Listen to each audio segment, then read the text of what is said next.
Direct and indirect narration, persons में परिवर्तन के नियम, rules for the change of persons. जी हाँ दोस्तों, आज हम पर्सन्स में जो बदलाव होते हैं, जो परिवर्तन होते हैं, उस नियम को पढ़ने जा रहे हैं। रूल नंबर फर्स्ट, डायरेक्ट से इनडायरेक्ट बनाते समय रिपोर्टेड स्पीच के फर्स्ट पर्सन के प्रोनाउंस यानी कि आई, मी, माई, माइन, वी, अस, आवर्स आदि को रिपोर्टिंग वर्ब के सब्जेक्ट के पर्सन नंबर और जेंडर के अनुसार बदल देते हैं। सीधी भाषा में कहें तो जब डायरेक्ट से इनडायरेक्ट में हम परिवर्तन करते हैं तो रिपोर्टेड स्पीच में जो फर्स्ट पर्सन का प्रोनाउन आता है, यानी कि रिपोर्टेड स्पीच इन्वर्टेड कामा के अंदर का जो पहला लेटर या पहला शब्द आई, my, me, mine, we, hours आदि में से कोई एक आ जाए तो इसका बदलाव हमें कर देना है, वो भी रिपोर्टिंग वर्ब के सब्जेक्ट के पर्सन नंबर और जेंडर के अनुसार। अर्थात रिपोर्टिंग वर्ब के सब्जेक्ट में जो पर्सन व्यक्तित्व है, जो नंबर संख्या है अथवा जो जेंडर लिंग है, उसी के अनुसार उसी रूप में हमें रिपोर्टेड स्पीच के इस प्रोनाउन को बदल देना है। Example, direct narration, I said comma inverted comma start I like the book full stop inverted comma close.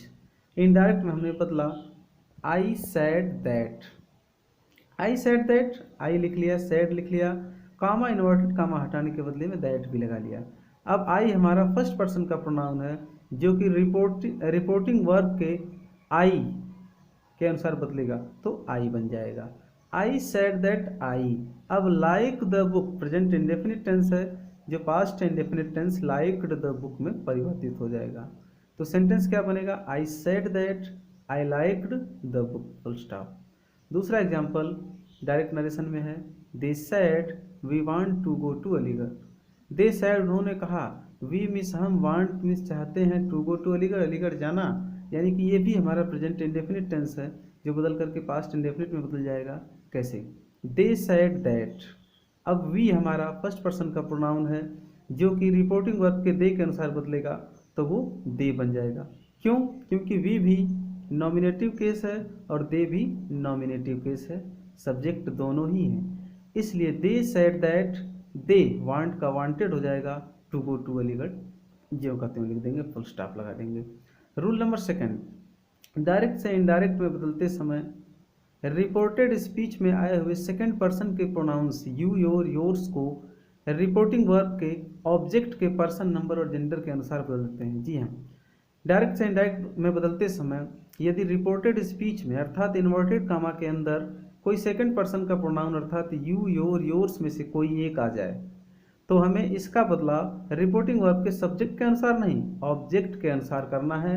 और ऑब्जेक्ट में जो नंबर यानी कि संख्या, पर्सन यानी कि व्यक्तित्व और जेंडर यानी कि लिंग है, उसी के अनुसार बदलाव कर देते हैं। आइए एग्जाम्पल को देखते हैं। डायरेक्ट नरेशन में लिखा हुआ है, he said to me comma inverted comma start you are happy full stop inverted comma close. Indirect में हमने बदला तो क्या पाया, he told me that, he said to को हमने टोल्ड बना दिया, मी ज्यों का त्यों लिख लिया, कामा इन्वर्टेड कामा हटाने के बदले में दैट का प्रयोग किया, ही टोल्ड मी दैट। अब यू हमारा सेकंड पर्सन का प्रोनाउन है जो रिपोर्टिंग वर्ब के ही के अनुसार नहीं, मी के अनुसार बदलेगा, मी का आई बन जाएगा। बहुत सारे लोग परेशान होंगे कि यू है तो मी के अनुसार बदलकर आई कैसे हो गया, इसको समझ लीजिए। यू हमारा नॉमिनेटिव केस है अर्थात करता है, और जो बदल रहा है रिपोर्टिंग वर्ब के ऑब्जेक्ट मी के अनुसार, तो मी हमारा ऑब्जेक्टिव केस है अर्थात ऑब्जेक्ट की जगह इस्तेमाल हुआ है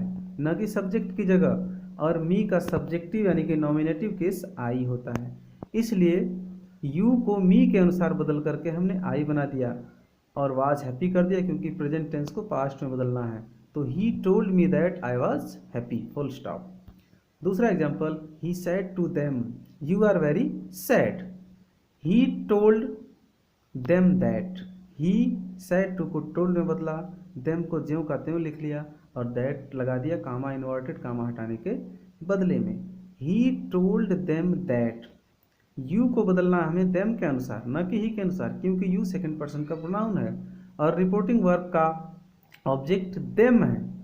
देम का नॉमिनेटिव केस यानी कि सब्जेक्टिव केस दे होता है।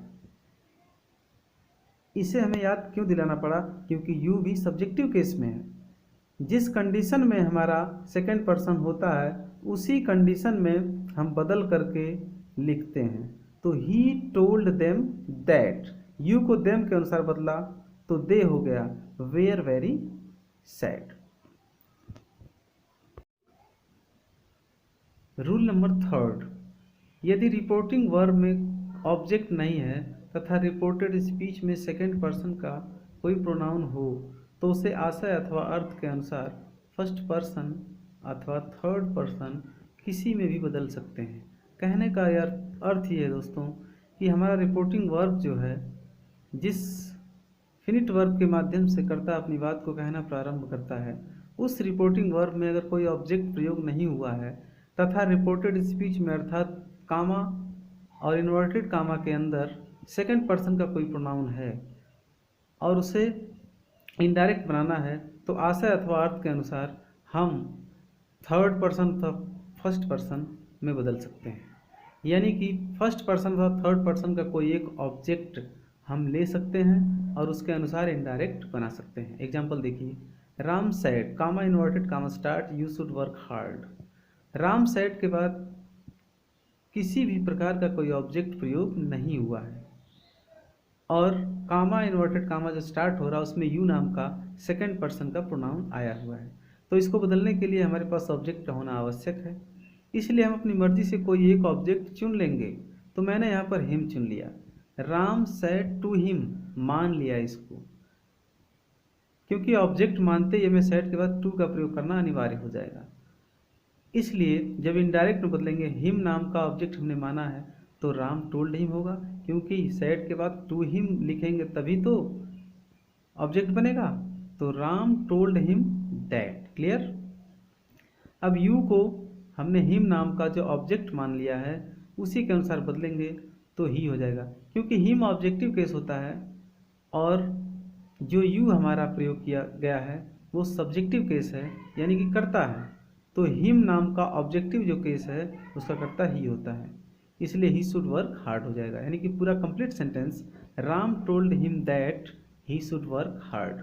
और अथवा करके एक एग्जांपल और ले लेते हैं, Ram told me that I should work hard मैंने बनाया है, यानी कि Ram said comma inverted comma start you should work hard को ही इसी सेंटेंस को मैंने इसी डायरेक्ट सेंटेंस को इनडायरेक्ट बनाया। कैसे देखिए, राम सैड कोई ऑब्जेक्ट नहीं है, टू मी नाम का ऑब्जेक्ट मैंने मान लिया, क्योंकि हमारा रूल बता रहा है फर्स्ट पर्सन में अथवा थर्ड पर्सन में किसी को भी मान सकते हैं। तो पहले मैंने थर्ड पर्सन को माना था, अब मैं फर्स्ट पर्सन को मान रहा हूँ।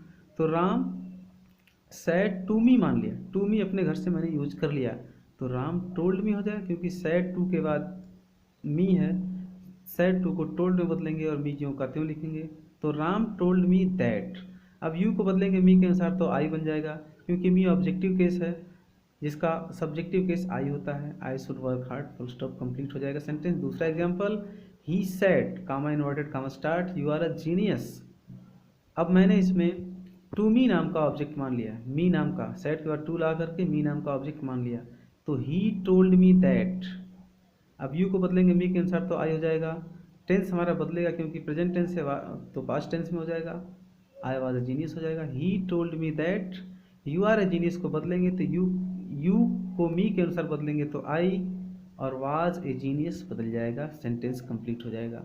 दूसरा एक और एग्जांपल मैंने बदला है हिम लगा करके, ही told him that he was a genius. जैसे ही सैड लिखा हुआ है, टू हिम नाम का ऑब्जेक्ट मैंने लगा लिया, टू लगा करके हिम नाम का ऑब्जेक्ट मैंने मान लिया अपने पास से, तो ही टोल्ड हिम दैट। अब यू को हिम के अनुसार बदलेंगे तो हो जाएगा he was a genius, full stop, complete. Rule number 4A, direct से इनडायरेक्ट में बोलते समय रिपोर्टेड स्पीच में आए हुए थर्ड पर्सन के pronouns he, she, it, they, his, her, hers, theirs, them में किसी तरह का कोई बदलाव नहीं होता, केवल टेंस बदल जाता है। Direct, Suresh said comma inverted comma start he is a farmer, full stop, inverted comma close.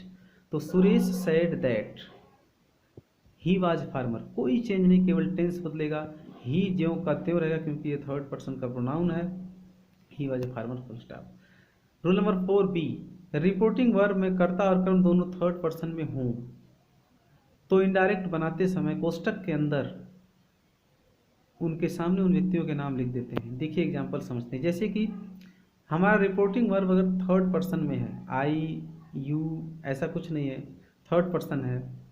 एक बार आपको याद दिला दूं कि फर्स्ट पर्सन के प्रोनाउन जो होते हैं वो I, my, me, we, our, us. Second person के प्रोनाउन जो होते हैं यू, योर, योर्स होते हैं। बाकी सब थर्ड पर्सन के प्रोनाउन होते हैं। तो निर्मला सेड टू मीरा, आइए एग्जाम्पल को देखते हैं, समझते हैं। डायरेक्ट में लिखा गया है Nirmala said to Meera, comma inverted comma start, I shall always help you. इसको इनडायरेक्ट बनाया हमने, निर्मला टोल्ड मीरा, निर्मला लिखा, सेड टू को टोल्ड में बदल दिया, मीरा जो कहते हैं वो लिखिया, कामा इनवर्टेड कामा हटाने के बदले में दैट लगा दिया। तो Nirmala told Meera that.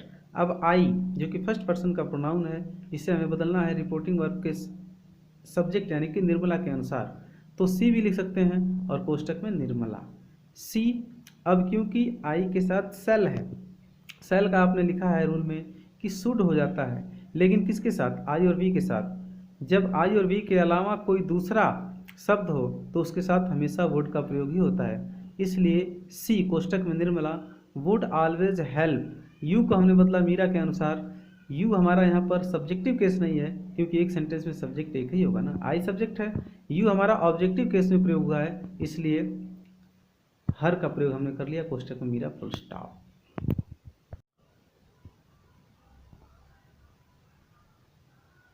Note, persons में परिवर्तन के इस नियम को son upon first, second, third भी कहते हैं।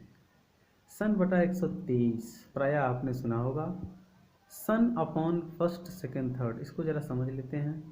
एस के ठीक नीचे फर्स्ट आता है, जिसका अर्थ है कि रिपोर्टेड स्पीच के फर्स्ट पर्सन के प्रोनाउंस जो होते हैं वो रिपोर्टिंग वर्ब के सब्जेक्ट के अनुसार बदलते हैं।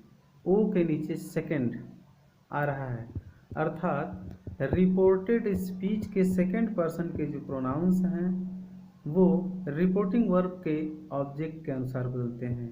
एन के नीचे आएगा थर्ड, यानी कि थर्ड पर्सन के प्रोनाउंस में नो चेंज, कोई बदलाव नहीं होता है। अब आप जानते हैं कि आई, my, me, we, our, hours और अस ये सभी फर्स्ट पर्सन के प्रोनाउंस हैं। यू, योर और योर्स ये सभी सेकंड पर्सन के प्रोनाउंस हैं, और इनको छोड़कर बाकी सब यहाँ तक कि नाम भी थर्ड पर्सन के प्रोनाउंस के अंतर्गत आते हैं। रूल फोर्थ सी, यदि डायरेक्ट में आई या वी के साथ सेल हो, यानी कि डायरेक्ट नरेशन में आई या वी के साथ सेल हो और इनडायरेक्ट बनाते समय आई के स्थान पर ही या सी तथा वी के स्थान पर दे का प्रयोग किया गया हो तो सेल के स्थान पर शुड का प्रयोग न करके वुड का प्रयोग किया जाता है। एग्जाम्पल में direct narration, he said to him, comma inverted comma start, I shall go to the school full stop inverted comma close हो गया है। अब इसको इनडायरेक्ट में हमें बदला है तो ही टोल्ड हिम दैट, ही को लिख लिया, सेड टू को टोल्ड में बदला, हिम ज्यों का त्यों, कामा इन्वर्टेड कामा हटाने के बदले में दैट का प्रयोग किया, ही टोल्ड हिम दैट। अब आई नाम का फर्स्ट पर्सन का जो प्रोनाउन है उसे हमने रिपोर्टिंग वर्ब के सब्जेक्ट यानी कि ही के अनुसार बदला तो वो ही बन जाएगा। अब क्योंकि आई के साथ सेल है जो रूल के अनुसार शुड होना चाहिए, क्योंकि आपने लिखा है कि सेल का शुड विल का वुड होता है, लेकिन एक शर्त है कि ही और सी के साथ हमेशा वुड का प्रयोग होता है और सेल का प्रयोग केवल और केवल आई और वी के साथ होता है। इसलिए जब आई को हमने रिपोर्टिंग वर्ब के ही यानी कि सब्जेक्ट के अनुसार बदला तो वो ही हो गया, इसलिए सेल का शुड नहीं वुड का प्रयोग होगा। Go to the school is complete sentence, he told him that he would go to the school full stop. आइए प्रोनाउंस एडजेक्टिव जो हैं के परिवर्तन के लिए निम्न तालिका को ध्यान से देखें। देखिए person, first person, second person, third person, nominative case और सब्जेक्टिव केस या फॉर्म कह सकते हैं, ऑब्जेक्टिव केस या फॉर्म या पॉसेसिव केस या फॉर्म, ये तीनों कंडीशंस आपके सामने इस तालिका में दी गई हैं। इसको ध्यान से पढ़िएगा, ध्यान से सुनिएगा। फर्स्ट पर्सन जो नॉमिनेटिव केस है इसे हम सब्जेक्ट या कर्ता कहते हैं, सब्जेक्टिव केस भी या फॉर्म भी कहते हैं इसे, वो आई और वी होता है। फर्स्ट पर्सन का नॉमिनेटिव केस आई और वी होता है और फर्स्ट पर्सन का ऑब्जेक्टिव केस आई का मी और वी का अस होता है।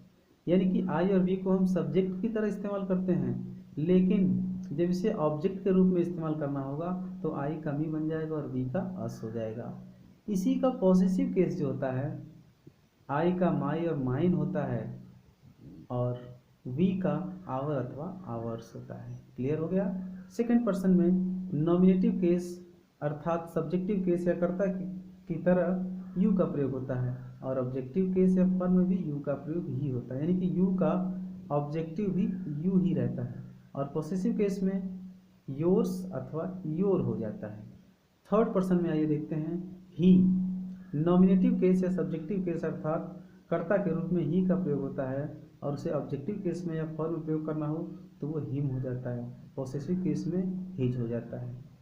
सी नॉमिनेटिव केस, हर इसका ऑब्जेक्टिव केस है, हर अथवा हर्स पॉसेसिव केस है। इट नॉमिनेटिव केस अथवा सब्जेक्टिव केस है, इट ऑब्जेक्टिव फॉर्म या केस है, इट्स इसका पॉसेसिव केस है। नॉमिनेटिव केस में दे है, जो ऑब्जेक्टिव केस में देम हो जाता है, और पॉसेसिव केस में देयर अथवा देयर्स हो जाता है।